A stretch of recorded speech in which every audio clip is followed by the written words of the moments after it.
Es, hay temporadas muy importantes de lo que es la preeclampsia. La preeclampsia la definimos como presión elevada después de la semana 20, con algunas alteraciones en los exámenes de laboratorio. Exámenes que tienen que ser revisados por un profesional de la salud y quien puede establecer el diagnóstico en forma adecuada. ¿Ok? Así es. Ahora, una pregunta muy sencilla, y va para los dos. ¿La preeclampsia puede debutar de un momento a otro? Sí, Teniendo exámenes básicos, ¿no? Como ubiquémonos en nuestro México real. Ok. En nuestro México donde fíjate no que, hay... fíjate que esa es una pregunta bien interesante, porque sobre todo hay dentro de los estados hipertensivos del embarazo, hay uno que se define como hipertensión gestacional, en la cual hay una elevación de la presión mayor a lo normal, 140/90, 130/90, pero curiosamente no tienes ningún dato de laboratorio, ¿sí? Es correcto. Normalmente o anteriormente se considera que o sea, el excretar o el eliminar proteínas en la orina era un criterio diagnóstico. Actualmente ese criterio se ha eliminado tanto de las guías internacionales como de las guías nacionales. Más sin embargo, una de las alteraciones que produce esa hipertensión en la embarazada justamente es el daño renal. Cuando existe un daño renal, siempre va a haber una eliminación o es un marcador que nos permita ver si hay cierta lesión generada por la hipertensión, por diabetes también, que es otra de las enfermedades que también se puede asociar a los estados hipertensivos. Pero yo siempre, como les explico a mis pacientes, o no me dejará mentir Elena, de acuerdo a los riesgos, la preeclampsia, los estados hipertensivos son una bomba de tiempo. Porque puedes tener una paciente que previamente estuvo normal y de repente empieza a tener hinchazón, datos de dolor, por ejemplo, de hipertensión, que es dolor de cabeza, y podríamos tener laboratorios en cierta forma normales, pero con alteraciones que ya podríamos valorar por ultrasonido, que nos pueden decir que va a presentarse una preeclampsia o de repente nos debuta esa preeclampsia. Yo me quisiera ubicar mucho en el México, en esos 80-85 millones de personas que están fuera de una ciudad. ¿Cómo les explicarían que es una enfermedad realmente delicada y qué deberían de hacer? Esto se los pregunto porque los dos ven la preeclampsia de una manera muy distinta. Los tres somos ginecólogos, pero por tu lado, Elena, lo ves en una manera padrísima, pero no todo el mundo. Vaya, quisiera saber cuál es tu concepto. ¿Cómo lo describirías? ¿Cómo le dirías a esas 85, tal vez 90 millones de personas que están afuera, que entendieran, incluso los médicos que hay limitados? Este es un ejercicio como para que todos lleguemos a un punto y podamos explicarle a los radioescuchas cómo entender la preeclampsia, ¿no? De hecho, yo no empezaría en tercer trimestre. Empezaría desde el primer trimestre y desde antes del embarazo. Ay, claro.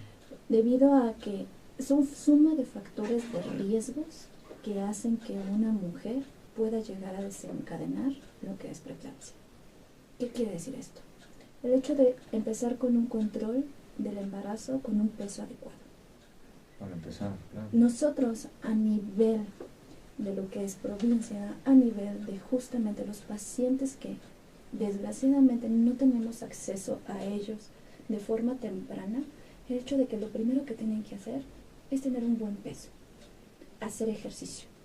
Todo este tipo de población que tenemos justamente con obesidad, con sobrepeso, tienen un mayor riesgo para poderlo desencadenar. Así como también la alimentación. Durante el embarazo, el aumento de peso, a veces nosotros pensamos que tenemos que comer por 2 bebés. Y no. Aquí la forma importante es tener un aumento de peso solamente lo necesario, que es 9 kilos, 11 kilos máximo. Y eso nos ayuda a proteger. Así como también el grupo poblacional, que son los extremos. ¿Qué quiero decir con eso? Adolescentes o también mujeres por arriba de 35 años. Todos estos son suma de factores que eventualmente estas pacientes al tenerlo pueden llegar a cursar con una preeclampsia. Y ahí te quiero interrumpir un poquito porque muchas personas no entienden lo que es un factor de riesgo y piensan que factor de riesgo significa un hecho. Simplemente son eventos que sumándose Exacto. pueden facilitar que se presente, Puntitos más. son Por favor. puntitos agregados, ¿no? Son Para puntitos. eso. Ok. Exactamente. Pues bueno, realmente eso es muy cierto lo que nos comentas, Elena. Creo que somos campeones en obesidad, ¿no? Así es. En este país.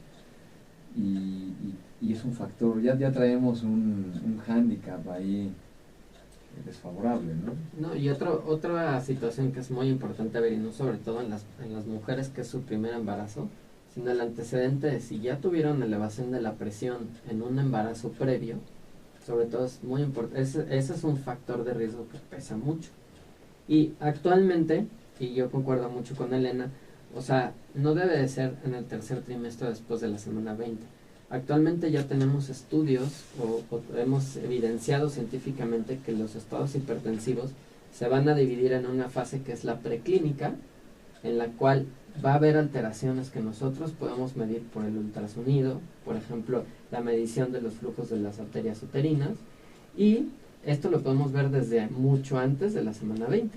De hecho, en primer trimestre. Podemos- Una finalidad de primer trimestre y el momento más sensible y específico en todo el embarazo es primer trimestre. Para Exacto. poder detectar a las pacientes que tienen justamente este riesgo. ¿Por qué? Buenísimo. Porque de forma normal las arterias van a ir de ese 90% de pacientes que llegan a tenerlo alterado en primer trimestre, a las 20 semanas ya se normalizaron y ya no podemos detectarlas.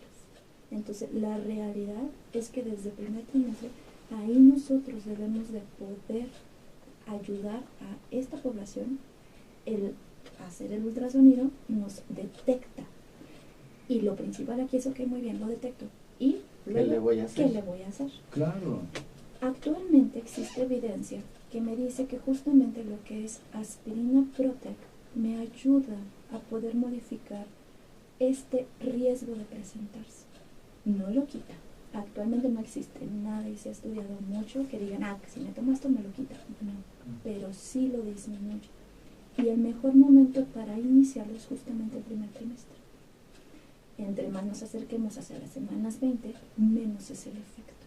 Entonces, por lo tanto, pues todavía ahí nos da una mayor utilidad el hecho de poder incidir en que no se presente lo que es preeclampsia.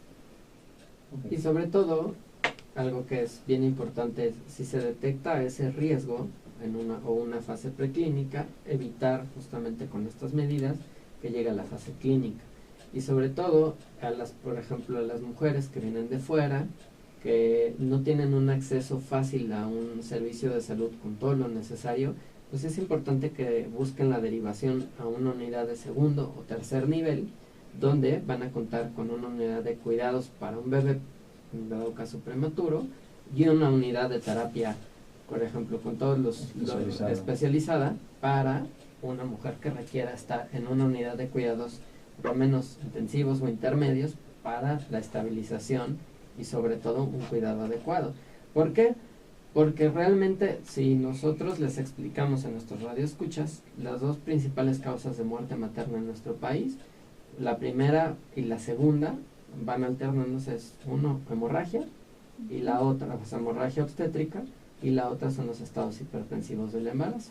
Y fíjense que prácticamente esto es lo que yo quería que escucharan los radioescuchas, la importancia de tener un equipo, incluso dentro del embarazo. Los tres somos ginecólogos, los tres somos obstetras, pero cada quien siguió una línea de subespecialidad, la cual es totalmente complementaria. Y creo que ahora, ante tanto conocimiento, es muy válido tener un equipo y realmente invertir en esos embarazos para tratar de tener el mejor objetivo, que es un bebé sano al término, ¿no? Y una mamá. Y una mamá. Hay una premisa muy clásica que les voy a decir antes de ir a corte, pero un bebé nace con doctor, sin doctor Y a pesar del doctor. y a pesar del doctor. Lo importante es cómo queda la mamá. Así que vamos a platicar en nuestro siguiente corte un poco más de esto. Elena, ¿dónde te pueden localizar nuestros radioescuchas? Me encuentro en lo que es en el consultorio del Hospital Ángeles Londres, ahí en el tercer piso, en el consultorio 305, que es el Durango número 64. Perfecto. Ya te robaremos redes sociales y números telefónicos para que te localicen nuestros